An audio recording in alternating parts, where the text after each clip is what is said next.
Lucas, you're on an escalator. 20 minutes? In Epcot. Sure.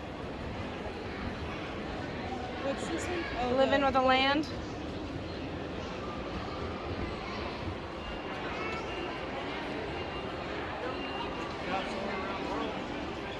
What time is it? 3:15. Relax and enjoy living with the land. Por su seguridad, permanezca sentado con sus manos y brazos, pies y piernas dentro del barco y cuida a los pequeñitos. A manera de recordatorio, no tomar foto con flash y luz de video antes de llegar a Ninandero.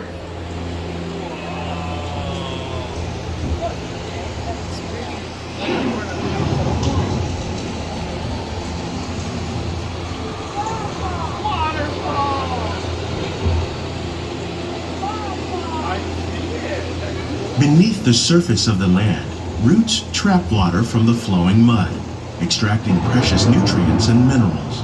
These elements, when combined with sunlight, create the diverse living systems of our planet. Waterfall. There's another one. Oh, real waterfall! Yeah.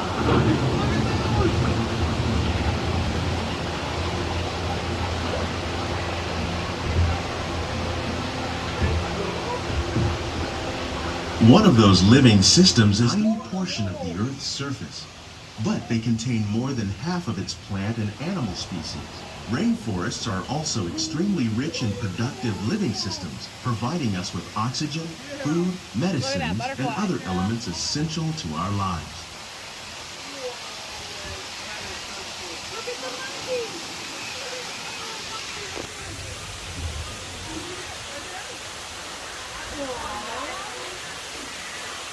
And the alligator or a crocodile. Look at the giant bugs.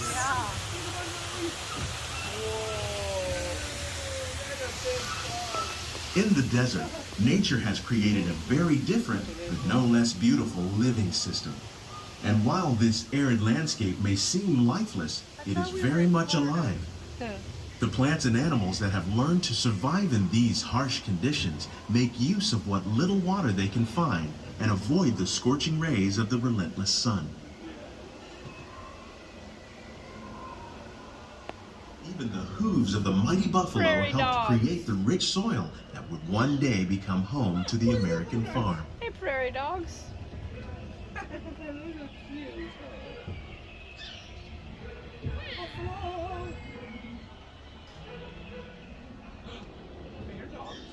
There's a chicken. There is a chicken. Right. Chickies and the doggies. Of all the forces at work on the land, humans have had one of the most profound effects. The need to produce food for a growing world led to the enormous use and sometimes overuse of the land. In our search for more efficient ways to grow food, we often fail to realize the impact of our methods.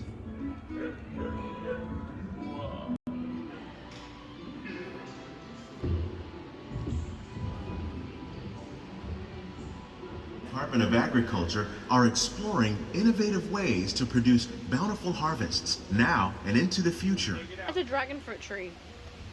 Oh wow. I didn't know that's what they look like.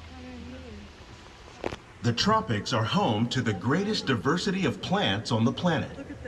Many of these, like papaya, bananas, cacao, coffee, and rice, are well known around the world. These are just a few of the edible plants that have been an important source of nutrition for people living in the tropics.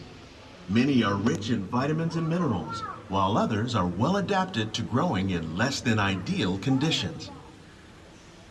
Some, like the water lily, thrive in wet, swampy areas and waterways. All parts of this plant, even the flower petals, are edible. The starchy root of the plant has long been used to make flour for baking.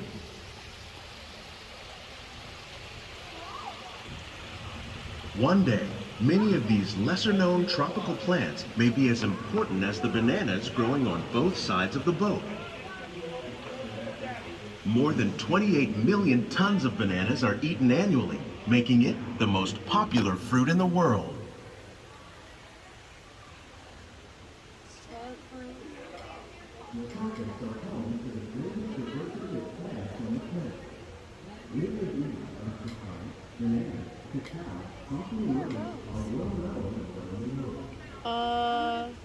Fluted pumpkin.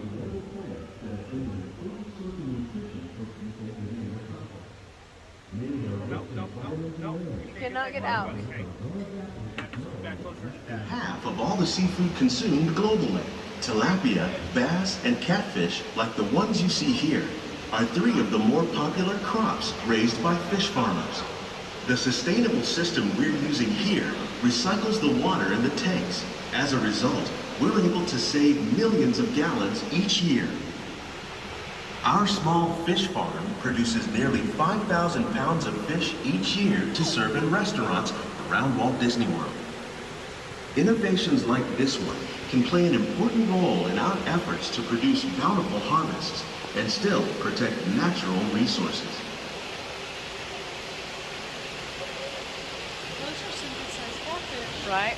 They're big catfish. Brenda would have loved them. Right? Freshwater shrimp. Cool.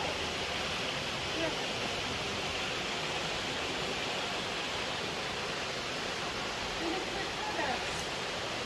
Oh, they're shrimp. Look, a hidden Mickey. There's a couple of them in there. There's a couple Mickeys in there. Plus rice account for nearly 2/3 of our global food consumption. Learning how to increase yields of these staples is an important goal of research around the world.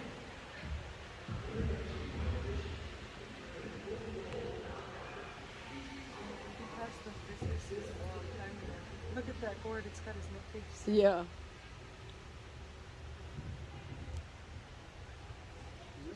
Passion fruit? You like this ride? Yeah, it's a cool ride. Coffee? Coffee beans. These plants are definitely on their way up.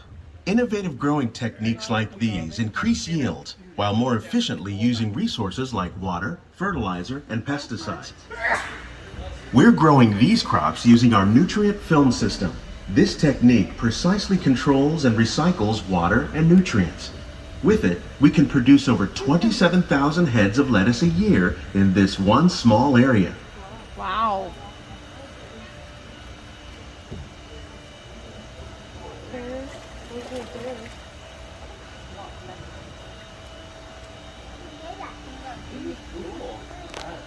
Mom, I love this greenhouse. 50. It says 50. Oh, it sure does. It says it over here too. In green. Yeah. Yeah, that's cool. Some of our best ideas have been inspired by nature, look at like those. these fruit and vegetable trees. By growing these ground plants vertically, we can increase yields and better control diseases. These crops taste as good as they look. In fact, we serve more than 15 tons of produce from our greenhouses in restaurants here at the land every year. This is smart. Look at that. Look at those cucumbers. I know. Honey, that's how we need to grow our cucumber.